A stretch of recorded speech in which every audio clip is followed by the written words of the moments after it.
people will humble themselves and call upon my name, then I will hear them from heaven, and I will forgive their sin, and I will heal their land. This was available to them well before Yahusha. Yahusha made it possible for us to connect to Elohim once again.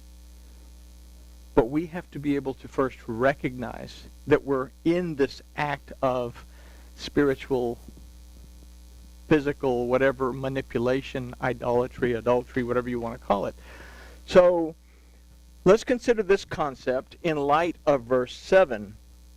But when they continued asking him, he lifted up himself and said unto him, He that is without sin among you, let him first cast a stone at her. I have to do this. Forgive me.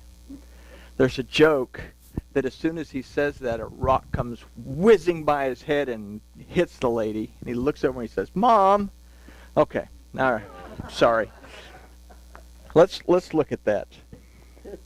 We must consider the idea that he lifted up himself. So in this, we first have to consider that within the Word is found conviction regarding our thoughts, words, and actions. When we are able to examine ourselves, our state of being, and we allow the Word to stand, we encounter truth, and in that truth comes conviction. It's our response that is then recorded. Okay? If the Word is stooping down, then we're basically, in a sense, standing over the Word. We have to allow the Word to stand. It has to stand in our lives. And if it stands in our lives, then we recognize it. And we recognize what it says, and we allow the Word to move us through the convicting power of the Ruach HaKodesh. The very Spirit of Yahuwah begins to move on our hearts so that we can see Yahusha. And then we realize, well, maybe this isn't a good idea. I'm not going to get involved in this manipulation thing. Or I'm not going to do that because I can now see that maybe it's not such a great idea. Okay? So let's consider verse 8. Then he again stooped down and with his finger wrote on the ground. So the choice to make teshuvah or not to make teshuvah is ours. The choice to live outside of and not be in agreement with the word of Yahuwah is also our choice to make. We must be aware that the choice, positive or negative, is recorded. The results of teshuvah are considered in verses 9 through 11. Verse 9 says, And they, when they heard it, went out one by one, beginning from the eldest to the last. And Yahusha was left alone, and the woman where she was in the midst. It probably comes as no surprise if I told everyone that the Hebrew of this really doesn't say what the English says. But we're not going to look at the whole thing. The verse says, when they heard. The word for heard is Shema. When they perceived, discerned, understood, obeyed, and applied what the word said. It is when they heard the word spoken by Yahusha that action started to take place. This verse literally says that they left man by man, ish. The word for went out is yatsu, that also means to be delivered.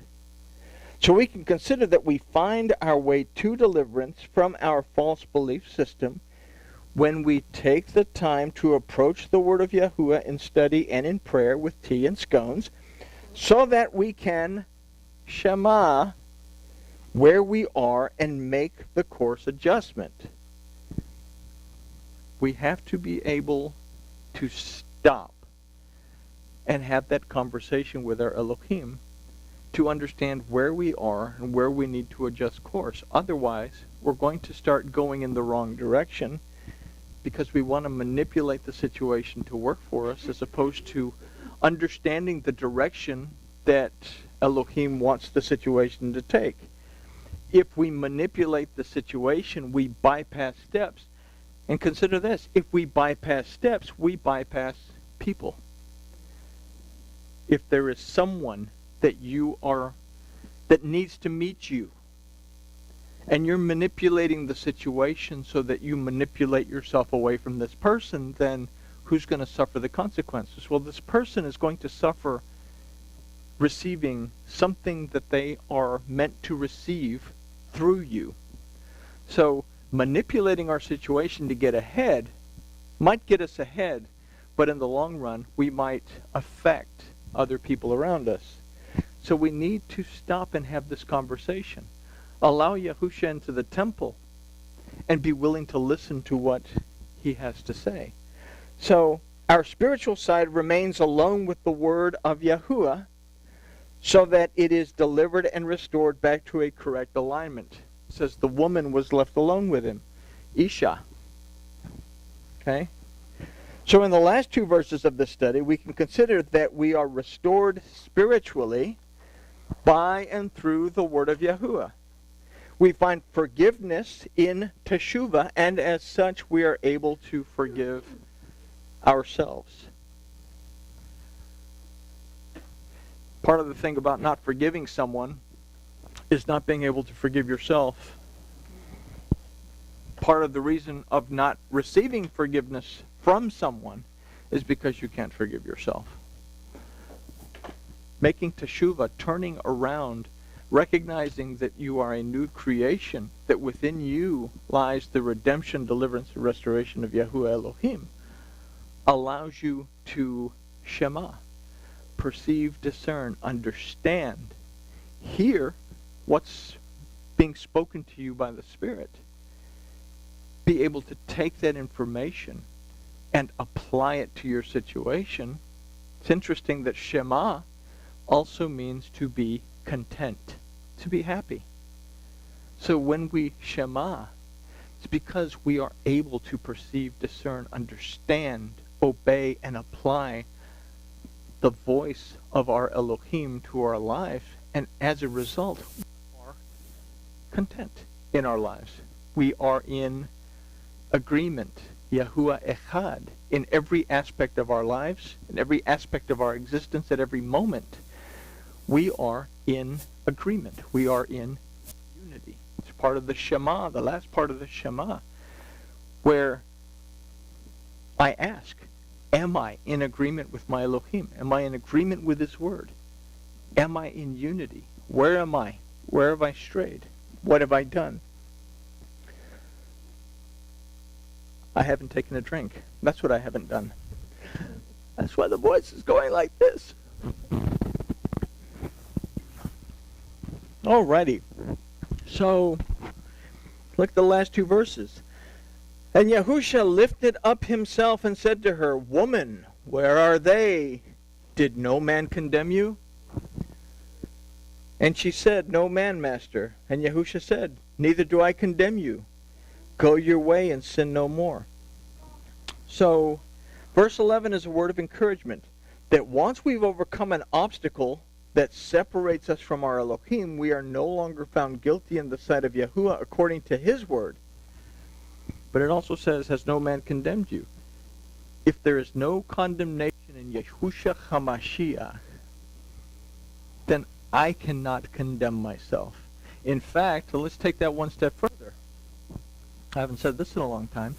We don't have the authority to condemn ourselves. Okay? Because if I do, then I am breaking the first three commandments, and that I am Elohim. So, anyway, so it's a word of encouragement. Once we've overcome an obstacle that separates us from our Elohim, we are no longer found guilty in the sight of Yahuwah according to his word. The last phrase, however, serves to remind us that once we've overcome, that we must seek to not fall back into the same pattern of belief and action. Very simply it says, go and sin no more. Literally, it should actually say, go and transgress no more. Because it's not a sin until a transgression continues over and over and over, and you begin to ignore a transgression, that a transgression goes contrary to the word. then that transgression becomes sin. Eating from the tree of the knowledge of good and evil was not the sin. That was the transgression. The sin was covering it up with a fig leaf, my own prosperity and my own wealth. I'm all that in 2 bags of chips. And then Elohim says, where are you? Well, I hid because I was naked. Who told you were naked? Well, it wasn't me. She did it. She says, it wasn't me. The serpent did it. No, where did they make teshuvah? The sin, because they didn't realize, they didn't recognize the transgression. As a result, the separation from Elohim occurred. So, in that, we finish this controversial story. Like I said, there's some Aramaic premises that don't recognize this story as actually even existing in the original Bazora of Yochanan.